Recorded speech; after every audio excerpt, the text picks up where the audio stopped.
like a work of art. Love when you leave your mark. I'm undone. You're my In initial. Power PT, by the way. It's not Oh, like yeah. some secret or something, but downtown Amarillo. So I was talking to Evan and I was like, this guy seems to know what he's talking about. He's a little bit older than me and he seems like he's really got, his body straightened out. I'm working on this practice of absorbing other people's advice and really considering it and following through with it if I can. So I said, screw it. It's like everything else. I've also yet to figure out how to properly gauge how much something's going to hurt. I still haven't gotten that. Every time I see a whiteboard, I'm like, oh, that'll be fine. 30 seconds on the bike, that's easy. 10-minute EMOM all day. I got this. And then every time it hurts. You need And I someone that pick up the phone every call. I can turn the crib to a mall. We're too high for climbing. It's a long way down, but I don't mind. How's it going, everybody? Carter all here with another episode. I got a good buddy of mine coming on from CrossFit Amarillo. Super stoked to talk to this guy here, Andrew Monroe. My man, how's it going, dude? good, man. It's been a good day. A little bit of fun at work already, but it's good. I love summer, so I'm happy. Yeah, I'm a the happy camper summer, and I'm glad to be here. cool, man. I'm a big summer guy too, so I can't complain. So I got summers off, so I love it. So So jealous. One day I'll figure out how to do that too. yeah, just I don't know how I got lucky, but one of these days, I don't know. Get a real job, I guess. I don't know. Yeah, man. How's you working out today, or did you already? I guess you said you're at work. I guess, but you plan on working out later.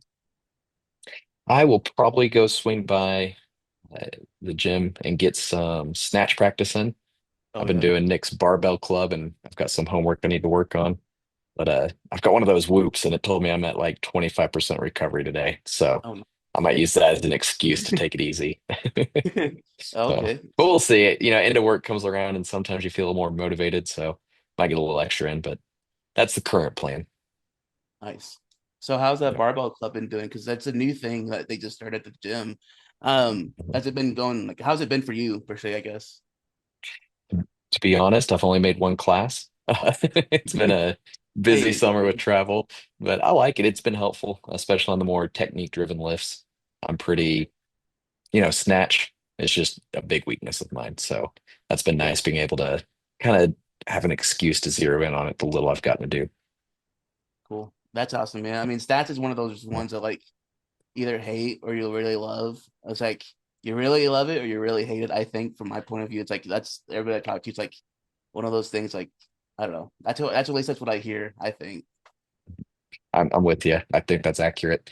I I would fall into the hate category, honestly. I'm not a big fan of it, but I don't like being bad at stuff, and it's been a big weakness. So I'm gonna get there, and then we'll see Yeah, if it changes to a love. But I don't know. Deadlift and me are never gonna part ways. yeah. I've seen you deadlift quite a bit, and I'm like, dude, this guy should like partake in like some like strongman competition or something because I you, appreciate that. yeah, you deadlift like literally like a ton. It looks like every time I look by. There's some much stronger people, but I appreciate it. I Yeah. like that lift. Is there one like is snatch like the one you completely hate, or is there one that you just like you look at, you're like, man, I hate this one with a fiery passion. Hmm. I mean, on Olympic lifts as it go, probably snatch is definitely the one I'm least excited about. It's fun. I mean, I think they're all interesting because it's you're getting to recruit different muscles and they all kind of feel different when you hit them. Uh, but snatch is definitely the one that wears me out the fastest that I'm weakest on. I feel like I've got the least amount of technique on it. So Yeah, it's definitely what I'm weakest at. It's a challenge. So it's hard to hate a good challenge. But at the same time, it definitely, if I'm not really amped up and ready to go, it can be demoralizing hitting it. Um, yeah, I'd probably leave it at that. The more technical, probably the less I like it, or the harder it is for me. So, and I think snatch is probably one of the most technical ones that I've done. I'm sure there's some weird stuff out there that I haven't attempted, but yeah. There's yeah. a I feel like in CrossFit, I don't know if you noticed this, but I've been doing CrossFit for a couple years, and it feels like once Mhm. you think you know something, something new pops up, and it feels like Like especially like a couple years ago, I think there was an open workout that had the wall walks in it, and that was Mhm. completely new movement for me. I know it's not really quite lifting, but that was like one movement, I guess one standard. I'm like, I don't know what a wall walk was. I know what inchworms were, but that's one thing like that Dave Yeah. Castro, the one who programs the open, feels like every Mhm. year he like there's a movement like gets added to the open or just a workout in CrossFit in general that's like, okay, today's the day I'm gonna die. Like, everybody's gonna watch it. It's gonna be amazing. Mhm. At least that's how I feel. There's always something. I'm with you. Wall walks are rough. If Yeah. we got into non-barbell exercises, that's a long list of painful things I'm bad at. Yeah. But So how'd you kind of go back a little bit? So how did you get into CrossFit? okay. Uh, I used to, I'd say used to. I've always been in the gym. It's just something I really like doing. I always liked working out in some form or fashion. So fast forwarding over, you know, 10, 15 years of history there, I hurt my back and my knee. Went and saw a PT, and the whole time I was seeing him to kind of do a little bit of rehab on the knee, he was like, "Hey, you really should look at doing CrossFit." And at first, I was like, "Man, that just doesn't make sense to me. That's how you get hurt, right?" So Yeah. I was like, "I'm already hurt. I've already blown my back deadlifting, and I've blown the knee doing everything. That seems like a really bad idea." So saying that, I was trying to work on, guess you'd call it ego, so to say. I was trying to start being more open-minded to other people's advice. It's something that, maybe we all struggle with it, but I know I definitely had problems with someone would give me what was probably arguably good advice, but if I didn't think of it myself, obviously it couldn't be the best thing to do, or it could even be good. So at the time, I was really trying to be better about actually listening to what other people said and trying to take that to heart. And so he became someone I was like, hey, this guy really seems to have my best interest in mind. I really like what he's doing with the PT side of life, and I went ahead and it's Empower PT, by the way. It's not Oh like yeah. some secret or something, but downtown Amarillo. So I was talking to Evan, and I was like, this guy. It's Empower PT, by the way. It's not Oh like yeah. some secret or something, but downtown Amarillo. So I was talking to Evan, and I was like, this guy seems to know what he's talking about. He's a little bit older than me, and he seems like he's really got, his body straightened out. I'm working on this practice of absorbing other people's advice and really considering it and following through with it if I can. So I said, screw it. He says I need to do CrossFit. Let's give it a shot. So That's um, awesome. that's how I ended up. Yeah, That's pretty cool. purely So somebody else's idea. oh wow, so that's a common theme I've been hearing a lot lately because I've been doing this podcast for a little bit, and at least Mhm. everybody, someone in the local area, the Amarillo, I guess, area, like either somehow like one way or another, like if like they went to PT, excuse me, like one way or another, like oh yeah, Evan or Empower, like that's how they started, CrossFit. So it's pretty cool. I've had them. I was just actually talking about this in my last podcast. I did after this recording, I did it yesterday. Um, like yeah, they went to Empower too, and they're like, yeah, Evan. And I'm like, Evan seems to be getting everybody in the CrossFit. And I love it. So it's pretty cool because like I've Mhm. had him on the podcast and just listen to him speak, and I'm like, he could tell he's like passionate and he wants other people to be passionate. It's clearly like I mean, like you're doing CrossFit now, so it's pretty cool to like Mhm. see other people finding that passion within CrossFit. Following, like you said, you followed that advice and you're in it Mhm. now. So was it always CrossFit Well, Amarillo for you? Like was that from the jump? Was that always you've always been with them?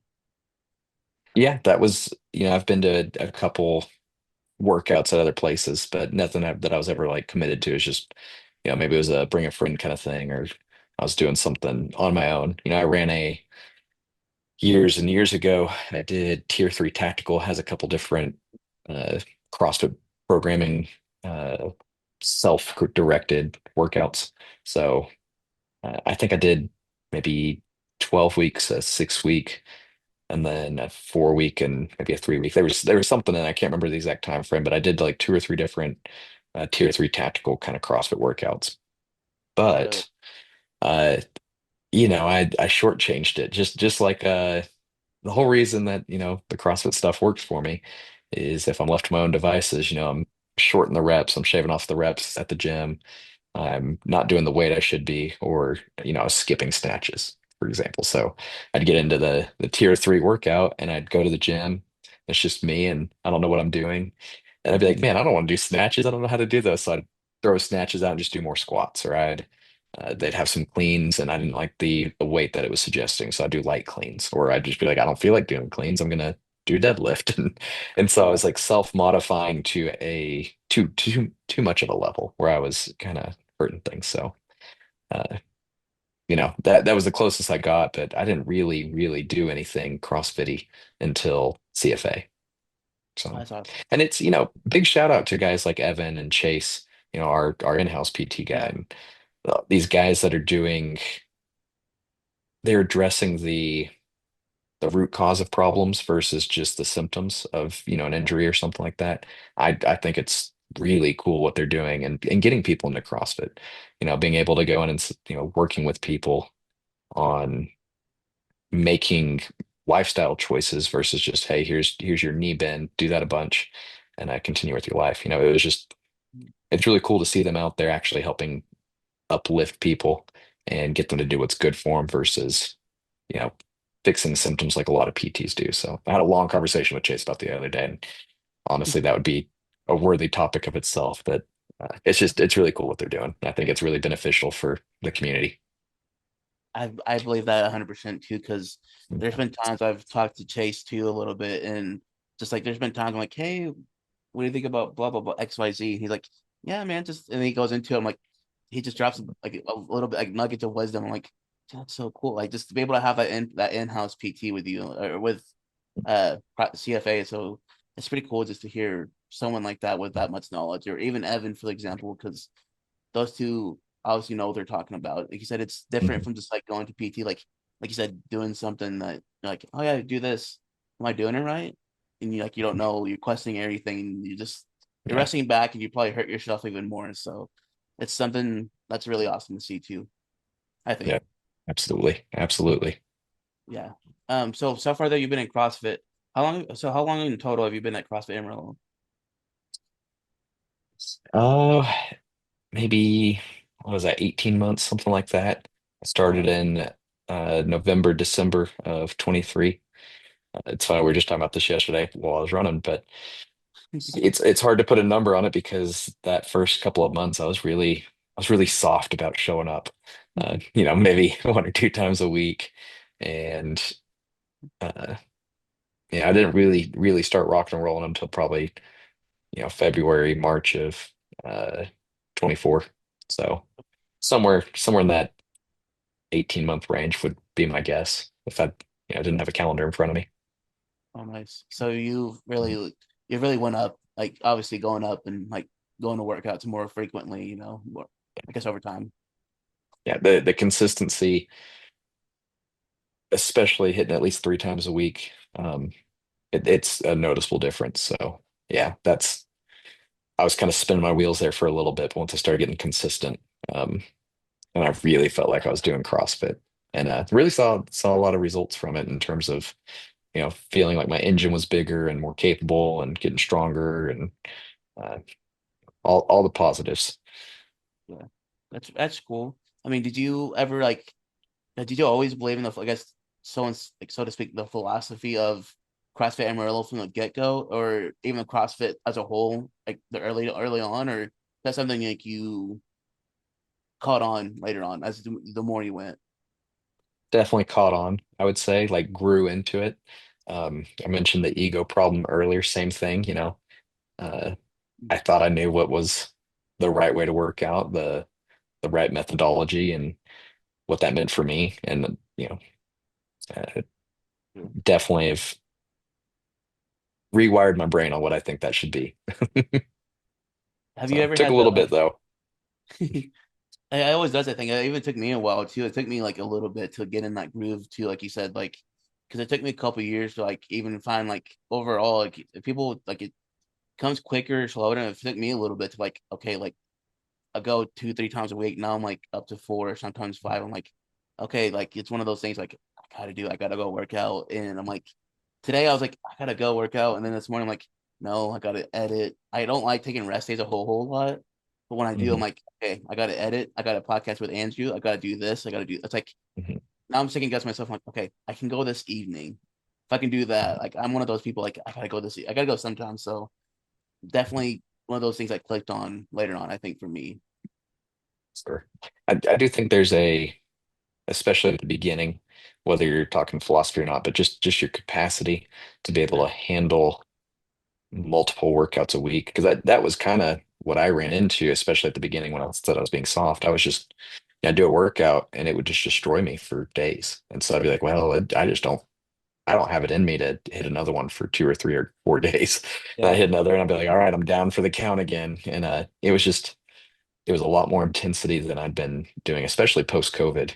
Once COVID hit, I kind of really took the foot off the gas and that engine just fell apart. And coming back into something with that kind of intensity and that consistency in the intensity was it took a little bit to get used to, I guess, is what I'm trying to get at. It was something I had to ease into, and I think a lot of people would probably run into that problem where it's just you're just not going to be able to do a whole bunch of workouts back to back at the beginning of trying to do something like CrossFit. Yeah. That Or at was. least maybe that's why I tell myself to sleep at night. Yeah.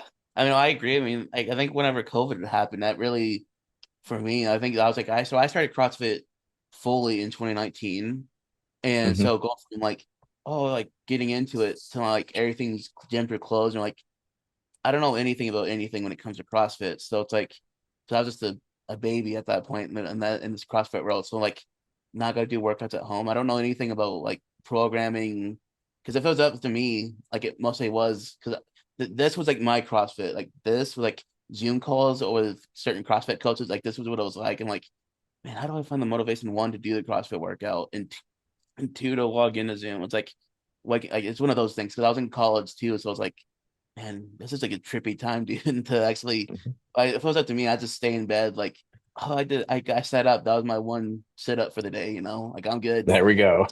Yeah, here we go. PR. Um, but yeah. Um, so obviously, like you grew into the philosophy, right? Of like Mhm. going from like a few times a week to like now going more frequently.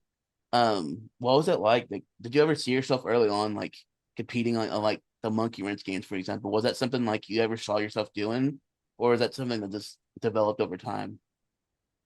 Well, I didn't have a broad enough understanding of like the whole culture, so to say. So to me, I actually went to it wasn't the CrossFit Games, but it was the Rogue Games, I think. Oh yeah, Before I ever went to CrossFit, I loved going to fitness things, and so yeah, I didn't realize that like there was a whole thing of local competitions and stuff like that. So it wasn't really on my radar. I love doing competitions. I used to love doing Spartan races and that kind of thing. So, wow, I mean, if I would have known, I probably would have been like, yes, that's something I want to work towards.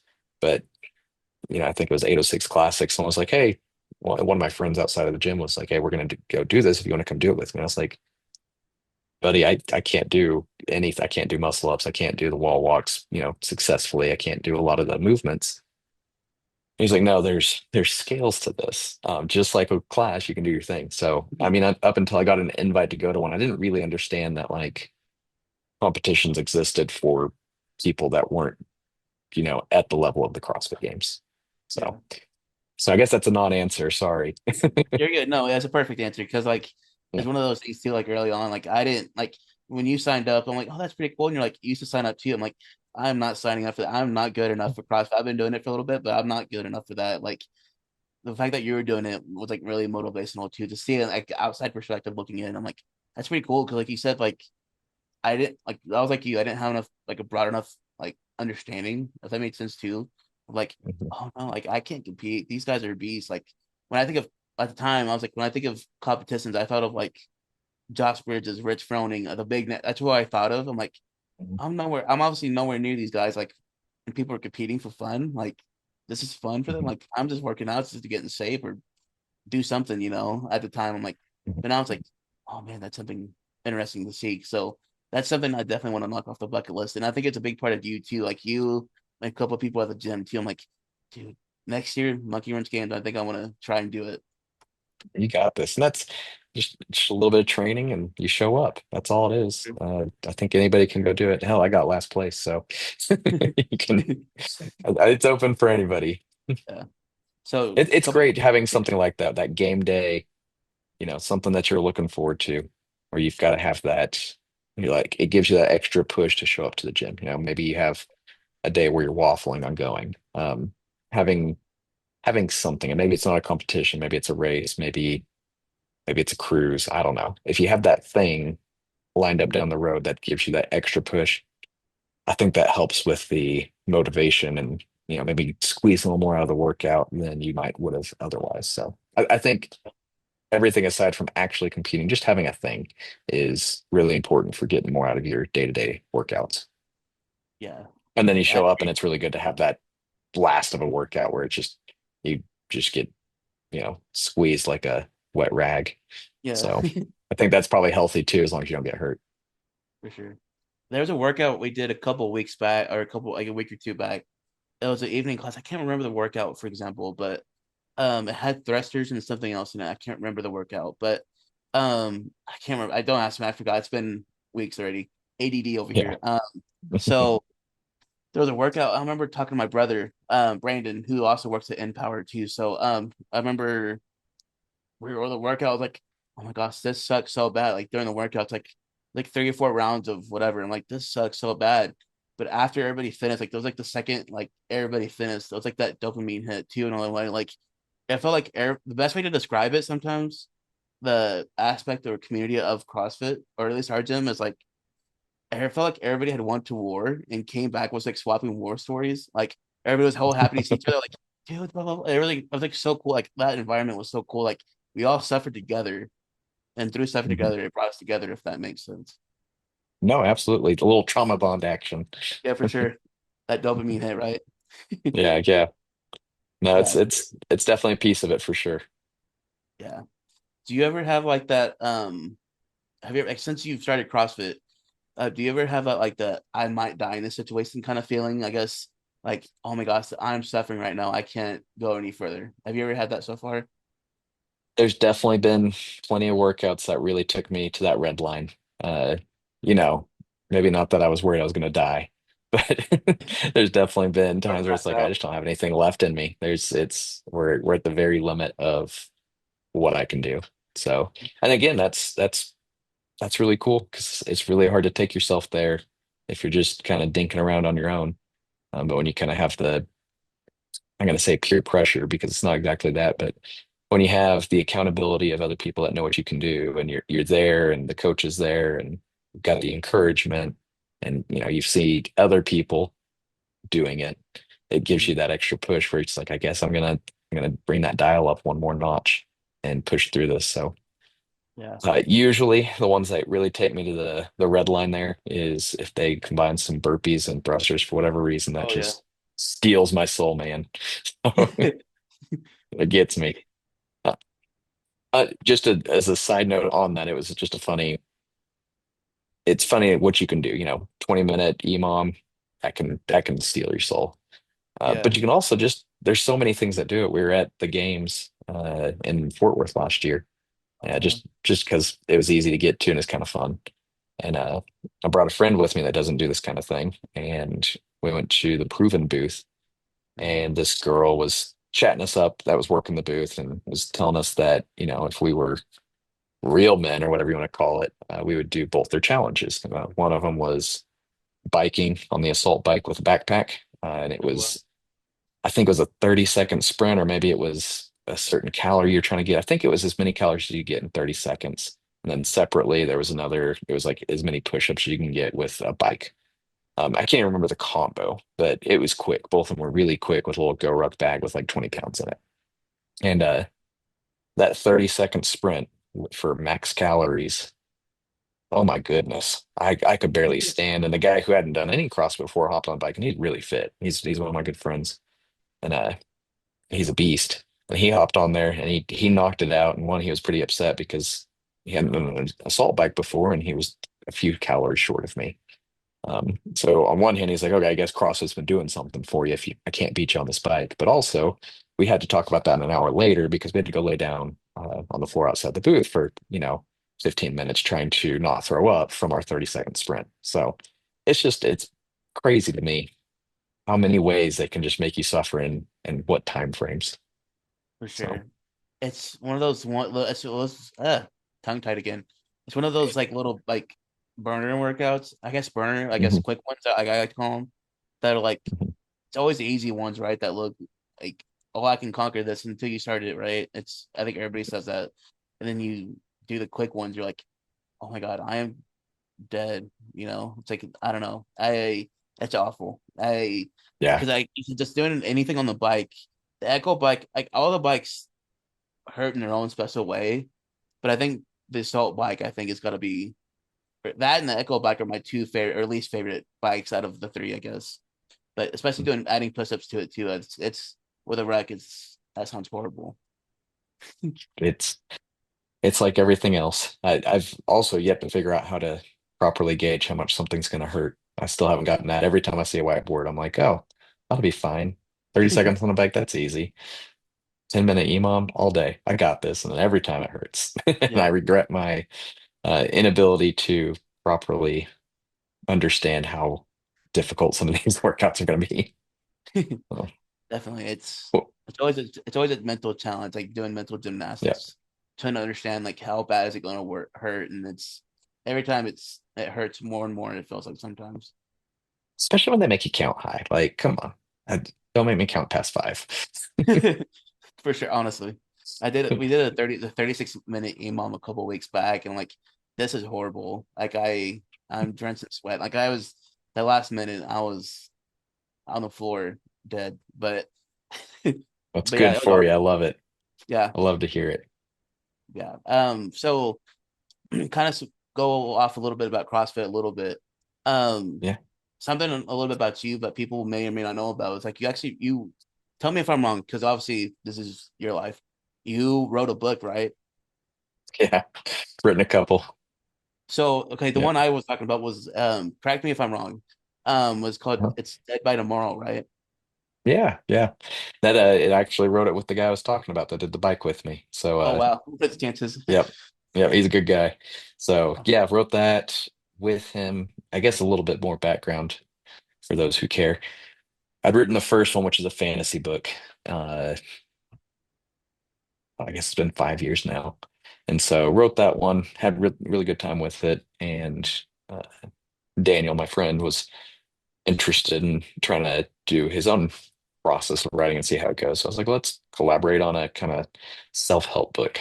So we worked together, Google sheeted it up, and it's a nice short book. It's very short. So we knocked it out pretty quick and then published it, self-published it specifically, Oh wow. and put it out in the world. And uh, I'm not gonna lie, probably the hardest part of all of it was recording the audiobook. So we had our own little podcast set up, but he came into town and we went and hopped in my closet with a nice microphone and a whole bunch of shirts and recorded, again, short audiobook. It's like 4 hours long, maybe. And oh my goodness, it was painful, like legitimately painful, just trying to keep your cadence right and speak clearly and read the book. And oh man, it was tough. So, but yeah, it was a really fun time. And but I'll still sell a couple copies every once in a while, but for the most part, I just give them out to people when they ask me about it.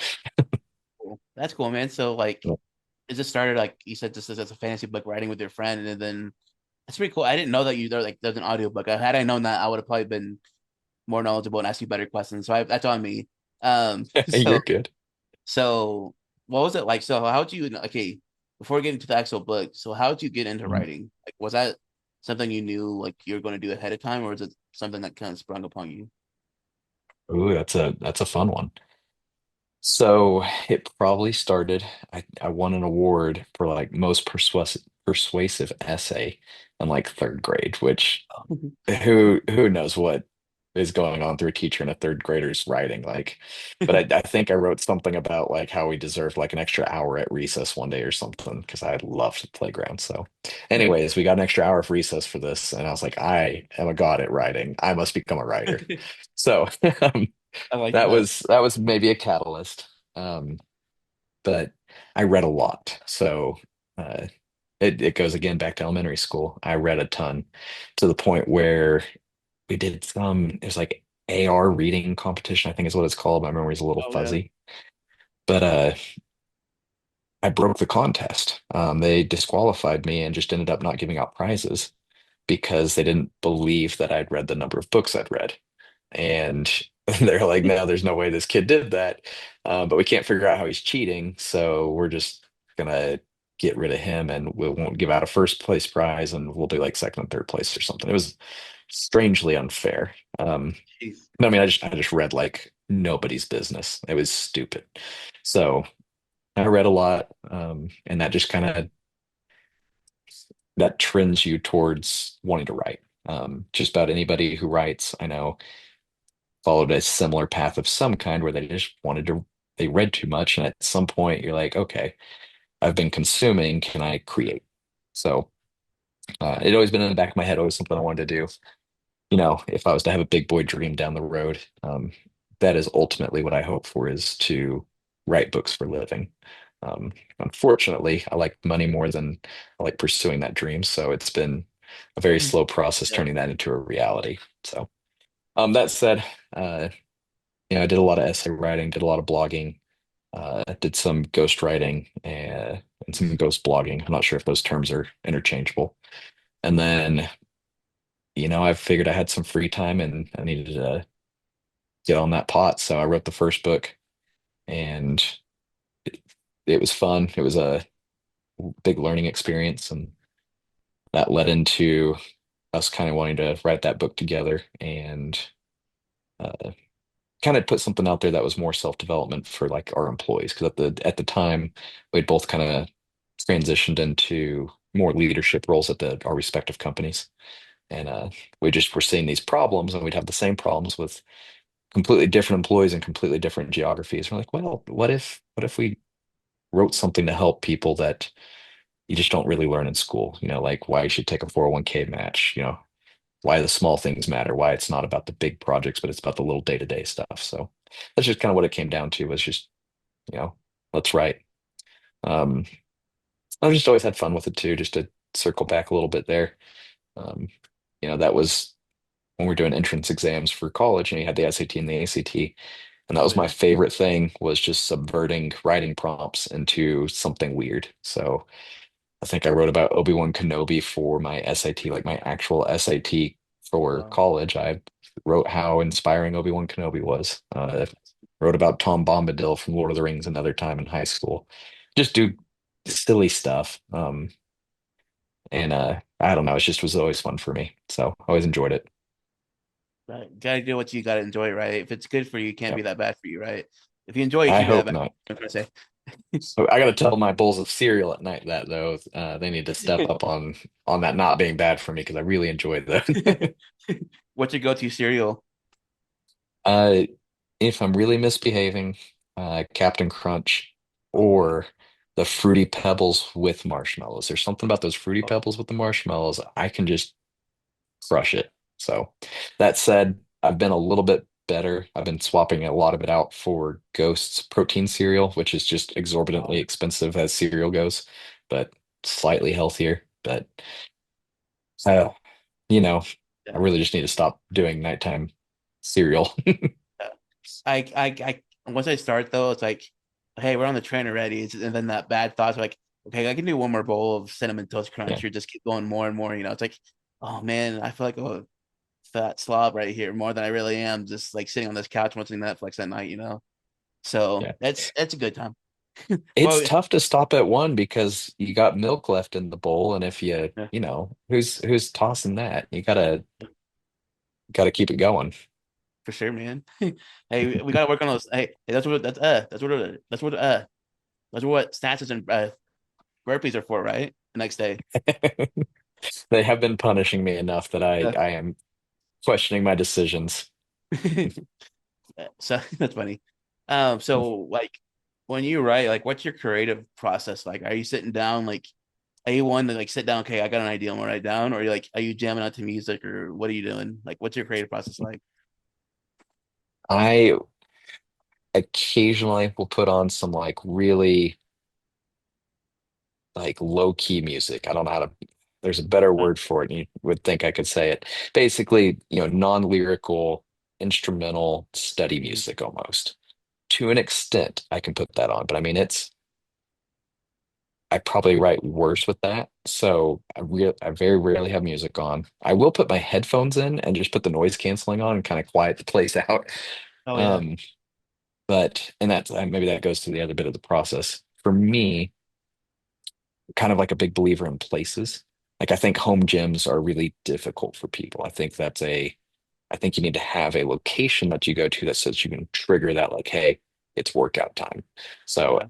same with work. I don't love working from home very often because of the same thing. I need that trigger. I need to go to the office and really kick it into gear because I'm like, okay, I'm at the office now. I'm at the gym now. So for writing, I unfortunately developed this uh process, so to say, of I really like writing at the coffee shop. Like that is where I go and get my writing in. And unfortunately, that means I have to buy coffee every time. So I'll uh I'll usually go hit up, Palace or whatever coffee shop is close by if I'm in a different city or something like that. And I'll get a coffee and get my headphones in and I'll jump into it. And it's pretty quiet and I'll just try and grind it out. And that is, especially when we're talking about novel writing or like long form book writing. Mhm. Uh, and maybe that's why I struggle with getting more books out. It's a grind. It is truly difficult because it's such a long process. You're not doing it in 3 weeks or 6 weeks or even a year sometimes. I mean, it can be for a big book, it can really be a almost daily effort for a year before you end up with a product, so to say.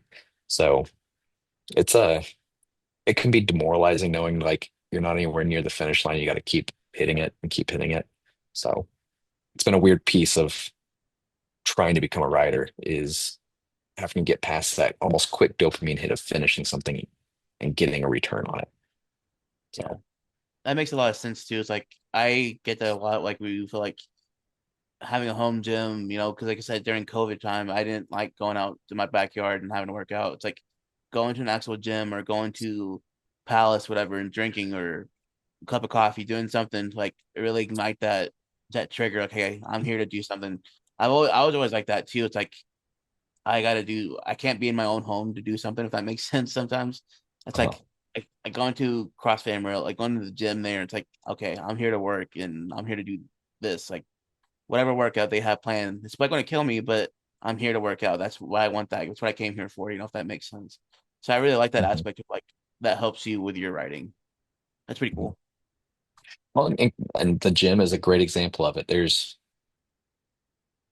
finish a workout, sure, but it's very similar in terms of you're not looking at 4 week horizons for results. You're not looking at 6 weeks really. I mean, you could do like a little mini cut, or you could really try and hit your bench press every day or something and try and get those numbers up over, a short uh, mesocycle. But, long-term results in CrossFit or in any kind of workout methodology, it's it's a long process. It's 6 months, it's 9 months, it's a year, it's multiple years. Um, you know, there's learning that patience and learning how to chip away at something is important on both sides of that coin. Most definitely. It's like I said, just it's awesome to have that feeling too. I think it also breeds community too once you go out and like having that sense of like being in your gym, your home gym, your affiliate. Mhm. So once you build that, I think it's really helps you, I think, too, in the long run. If that makes Yeah, sense. I'm just spitting totally. out. So I'm sorry. Uh, We'll pretend it sounds right, right? I tend to like babble a lot. I just go on and on like, Carter, this is not your podcast. You have a guest for a reason. Let them talk. That's how I feel sometimes. So if there's my times like I'm like right now, I'm listening to you. I'm like, oh yeah, I'm the host. I gotta bring a question up or a topic up whenever. So I'm like, I forget. So if I forget to ask you a question, I apologize, man. You're good. I get it. Cool. Yeah, man. So a little bit we're talking about off air is like you're also interested in like technology and like AI and marketing, all this different other Mhm. aspects of things. So like with technology, I guess how can I say this? is there do you keep up with like the different trends with technology at all, or is that something like you're interested in or no? Yeah, I'd say so. So, my regular make money job is I run an internet company. So we deliver internet everywhere. And one of the ways that you talk about internet is how it affects your day-to-day life. So and I don't know if it's a causation, correlation, which way it goes, but whatever it is, I love new stuff. I love new tech. I love seeing the developments, and maybe it's the sci-fi books that I consume at a unhealthy pace. But some combination of all the above leads to me just always looking for the new cool stuff, which is a problem sometimes because sometimes old school pen and paper, heavy weights is all you need. And yeah, we shortcut ourselves on our learning experience and that kind of thing. So that is actually something I'm interested in, but something I have to be kind of cautious of because I will find myself really chasing new tech and new stories and new interests at the expense of, not taking a shortcut, so to say. For sure. That makes a lot of sense. Is there like a certain trend that you're excited about that you've been keeping up with, and one that may like really like, oh my gosh, this is crazy kind of thing? Hmm. I'll give you two on that front. One of them, depending on who you talk to, it is not novel at this point, but I love the stuff we're doing with AI. I think AI is really cool. Um, but going a little further on that, where I really think it gets interesting, is the wearables related to it. So, being able to get, AI into your day-to-day life away from a computer and even away from your phone to an extent. It's usually going to be tied to your phone, but we won't get into that. But for example, there's these Halliday glasses that should be getting delivered at some point soon. Um, but it's these little glasses, prescription lenses, the whole nine yards. But it has microphones in it, and then it also has this tiny little uh, screen, I guess you can say it. And it's hard to say screen because I'm talking about like 2 centimeters wide by like 2 centimeters tall. It's this little tiny bump on the inside of the glasses, but when it's so close to your eye, it looks like a 3 inch by 3 inch screen. Uh, so Wow. you've got the screen, and there's a ring that comes with it. Again, I haven't gotten to play with it yet. This is marketing at this point that I'm referencing, but it allows you to manipulate what is basically this really small screen that's in your field of view to do stuff. And it's not crazy. You're not going to watch TV on it yet or anything like that, but it does live translation for foreign languages. It gives you directions to a place on your, if you put in Google Maps, it gives you a HUD, an overlay while you're walking with the directions, so you can actually see the turns and everything like that. It gives you, you can read a book on it. You can put script in it, and you can actually see, uh, maybe it's a speech you're doing, and you're able to just read off the speech and scroll through it. Maybe you're cheating on a test, and you've got a whole bunch of answers on a cheat sheet. Uh, there's a lot of uses for being able to put a bunch of text up in your eyesight or your eye line and be able to control it with this really minimal gesture control device. So wearables like that, I think, are really interesting. They open up a lot of doors on uh, like your productivity, so to say, especially when you start integrating cameras.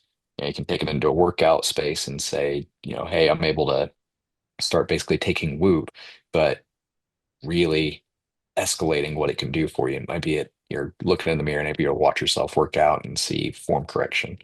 Uh, there's just a lot of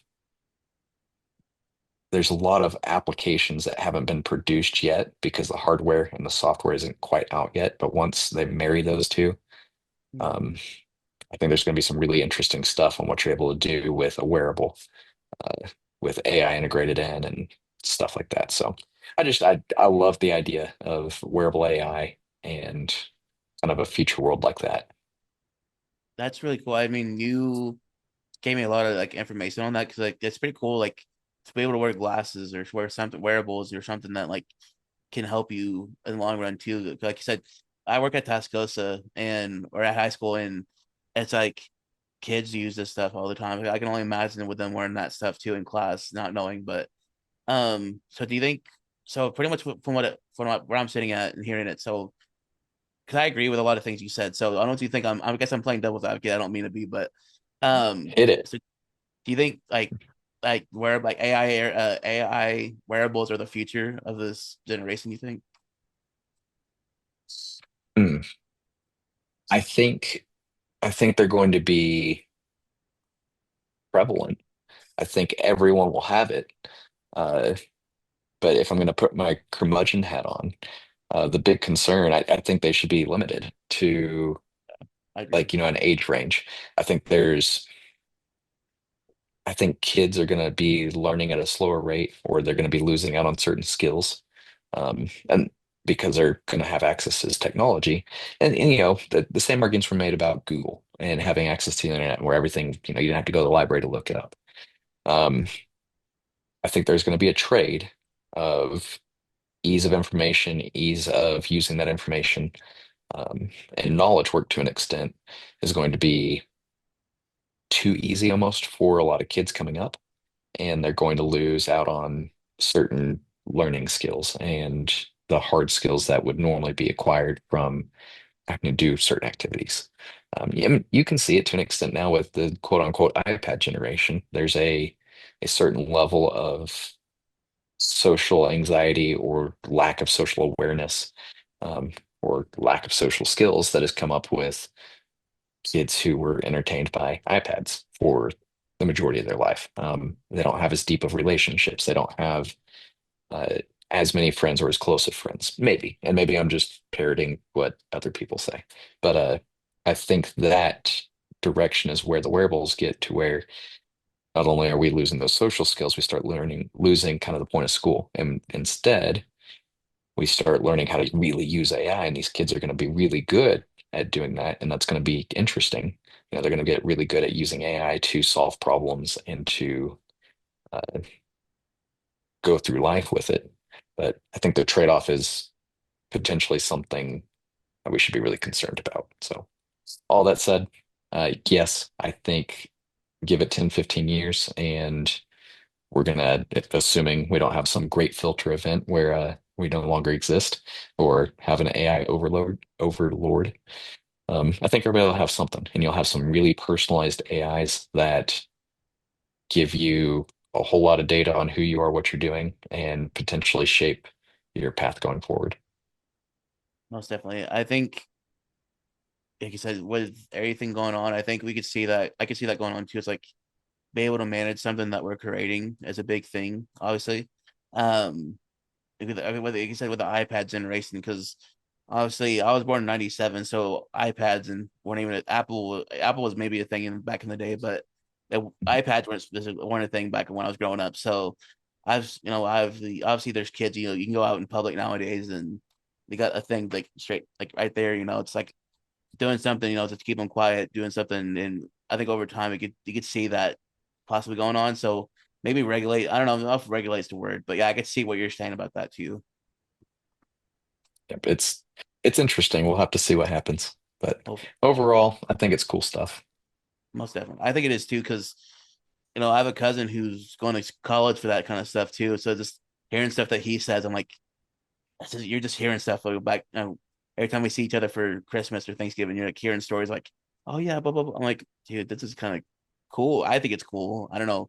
I'm a tech person a little bit, so my degree is in media communication, so I did a little bit of stuff like that here once in a while. So I think it's cool hearing stuff like that and just saying how it can go one way or another. And just kind of Mhm. hopefully go for the best. Hopefully, Yeah, sure.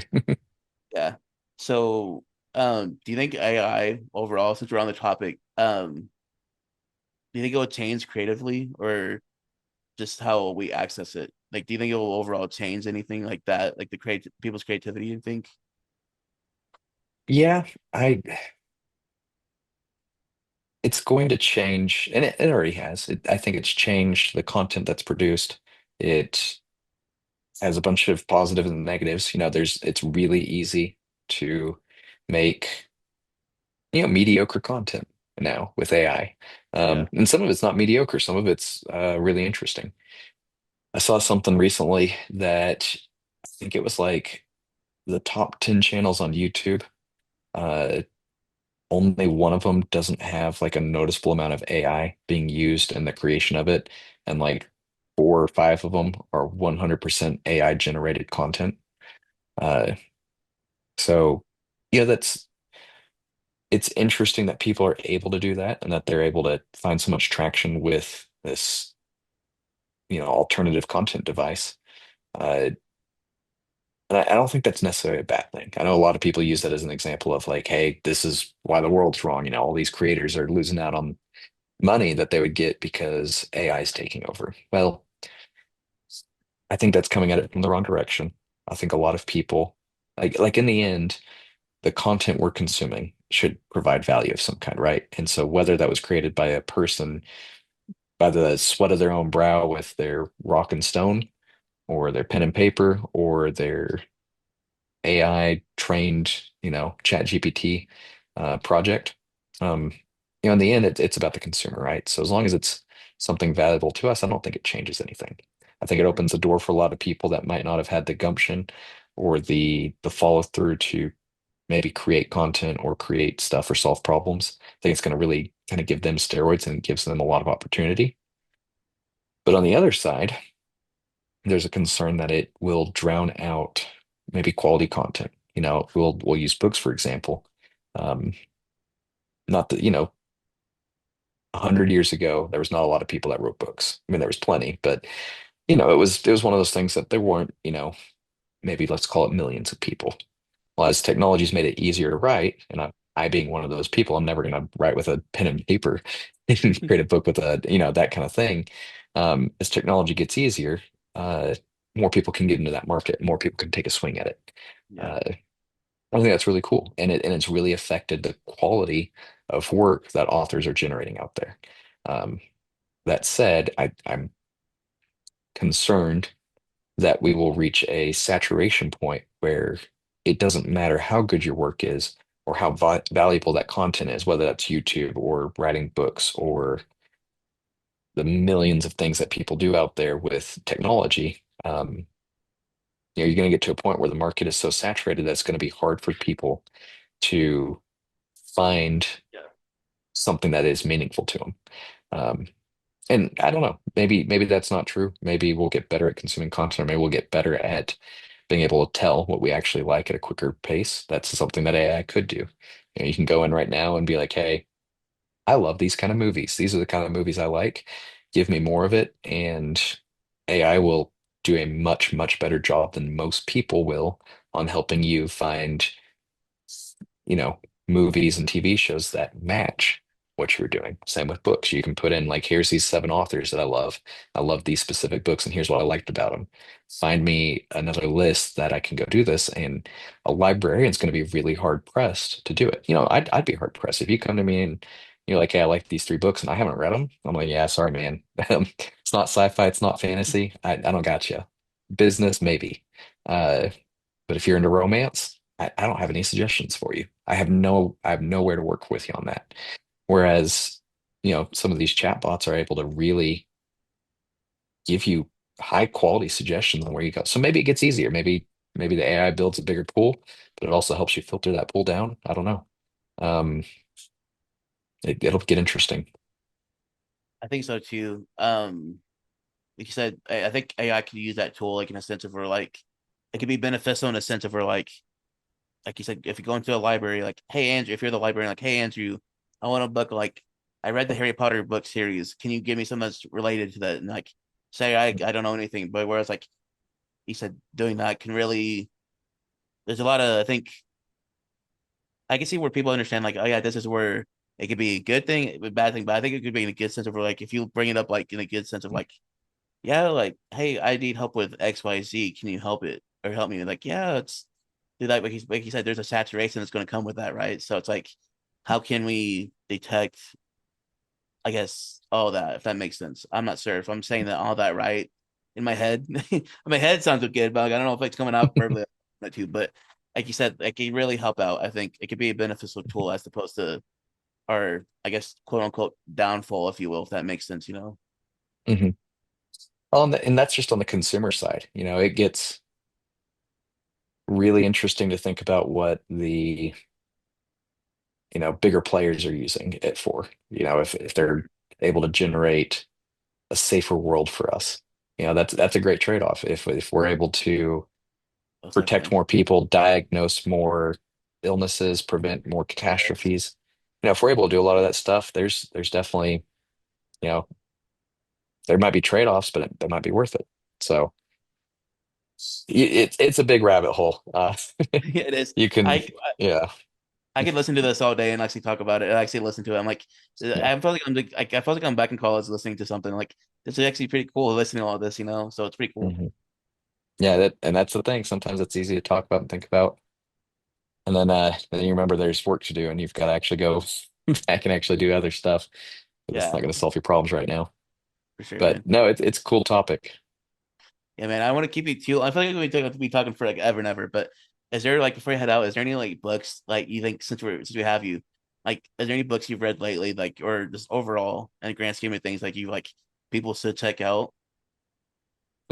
Put you on the spot. Uh, yeah, well, there's plenty. If you had a top five, maybe right now, or top Yeah, five, six, what would you say?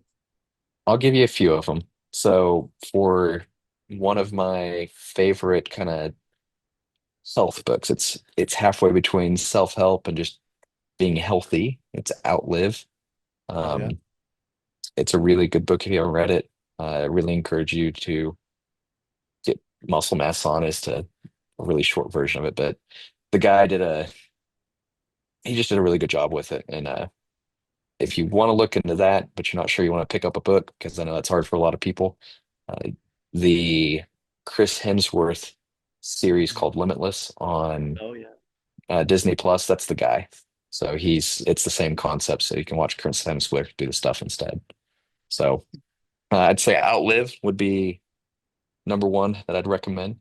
Uh, from a fantasy book standpoint, uh, I'm a big fan of Brandon Sanderson, like a huge fan of Brandon Sanderson. It's a little tough to get into, but I'd say start with Mistborn. That was a really good book. Sci-fi, I thought Red Rising was really impactful. I've made a few friends at the gym over that. And just overall, it's just a really interesting, really, it's Game of Thrones in space, I guess. So Okay. complex is the word I'm looking for. It's a complex series that is really fun for the sci-fi front. Um, Continuing with the fluff books, so to say, probably one of my most favorite books slash series I've read recently is Dungeon Crawler Carl. Uh, can't do justice to why you should read it or why you should listen to it or anything like that. I'm just saying that very rarely will I read a whole series all the way through. Like I'll usually read book one, then I'll go do a business book. I'll go read book two, and then I'll do another self-help book or maybe some fantasy, whatever that is. I like to have palate cleansers. Um, I consumed all of them back to back in a stupidly short time frame. Like, I don't know, that just from a person who's read literally thousands and thousands of books, it was one of the more enjoyable, just gosh, I'm into this series out there. So Dungeon Crawler Carl's definitely up there. Okay. So that's four. I'd say number five would be a book I recently read. It's called The Psychology of Money, and it's definitely more investment in yourself. But I thought it was a really good book, and it really kind of gives you a perspective on how you should save and how you should kind of treat money. So if I could, I'd have everybody read Psychology of Money as well. Um, I pretty much live at Barnes and Noble, it feels like. So, I'm gonna have to check all these books out and see if they have them all. So I may come in one day like Andrew, hey, this book was really good, The Psychology of Money and all this different stuff. yeah, It's like I'll probably be like hitting you up with questions. So I apologize. get I them guess all. I'm gonna be asking you all these questions. I'm about it. I love talking about books. I love Cool. books. I love reading. So I have most of those committed to a sizable brain space. So I can talk about them all day whenever you get to it. So sorry, I had a question right when you said that when you talk about reading before you Mhm. head out. Are you like a rereader of books? Like if you read a book and you like want to read it later, are you a rereader or like are you like a one and done? Like I'm done with that book once I'm done reading it. Like it's put it on the shelf and see you later kind of thing. Cheap answer, it's both. Um, it's going to depend on the book. So there's certain books that I'm like, yes, this book is something I need to reread. Sanderson, the fantasy author, he condenses so much information that is not immediately relevant in this giant world he's been building that rereading his books are just a joy. It's so much fun rereading it because every time you do a reread, especially after he's released newer books, you're like, oh my goodness, I can't believe I didn't see that or didn't know that or whatever. He's a mastermind. Um, so books like that I'll reread. Some of the fluffier books that don't have kind of that additional reread value, I usually won't. And then if it's business or self-improvement, especially if it's something that I really resonated with, I'll reread those. So Zen and the Art of Motorcycle Maintenance is one that's a pretty big reread for me. I'll read that every couple of years. I think that one was important. Psychology and Money. I haven't reread it because I just read it for the first time within the last few months, but that's definitely one that I'll probably come back to. Um, Outlive, probably not for me, but it's maybe because it aligned with my belief system strong enough that I don't need that reminder. So it really depends on if I tag the book as something that's really enjoyable to reread or if it's something that I think I need reinforcement on. But there's plenty of books that are one and done. Even if I really enjoyed them, I'll read them once and I'll be like, that was a really good time, and that I'll never have a plan to read them again. Yeah. I'm the same way too. Like I'm kind of back and forth. Like there's so many books like I read it or even listened to the audiobook of them. Like that's a really good book. Or hey, like oh, Mhm, who knows? Like I can't even tell in the moment. Like if I'm going to reread it or re-listen to mhm. an audiobook again. It's like, but then again, there's books I've reread over the years. I'm like, man, I could just sit here and tell you all the books, but I'd lose count honestly. But Yeah. um, I'm gonna be definitely looking to those books, man, and Cool. talking to you about it. And like, hey, Andrew, this is so cool. Did you know about this fact? And you're gonna be like, yeah, you idiot. Like I read that book like a long ago, so I'm ready I for don't know. it. I forget a lot of stuff, so we'll see. Cool. I promise I Well, won't call you names either way. well, I appreciate that, man.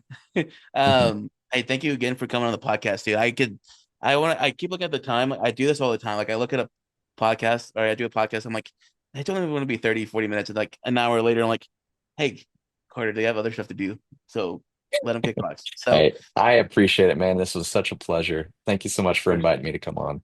of course, man, it was an honor for you to come on and like talk books and CrossFit and AI. I think all the fun stuff I get to talk about that I don't get to sound like a nerd about. So in my own by myself. So Well, thank anytime, brother.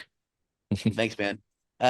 Thank you again, Andrew, and thank you to everybody watching this and listening to this, wherever it may be, Spotify, YouTube, whatever. Thank you all again and see you later. Andrew, thanks for coming on, man. All right, thanks, Carter. See ya. I'm gonna wear it like a tattoo.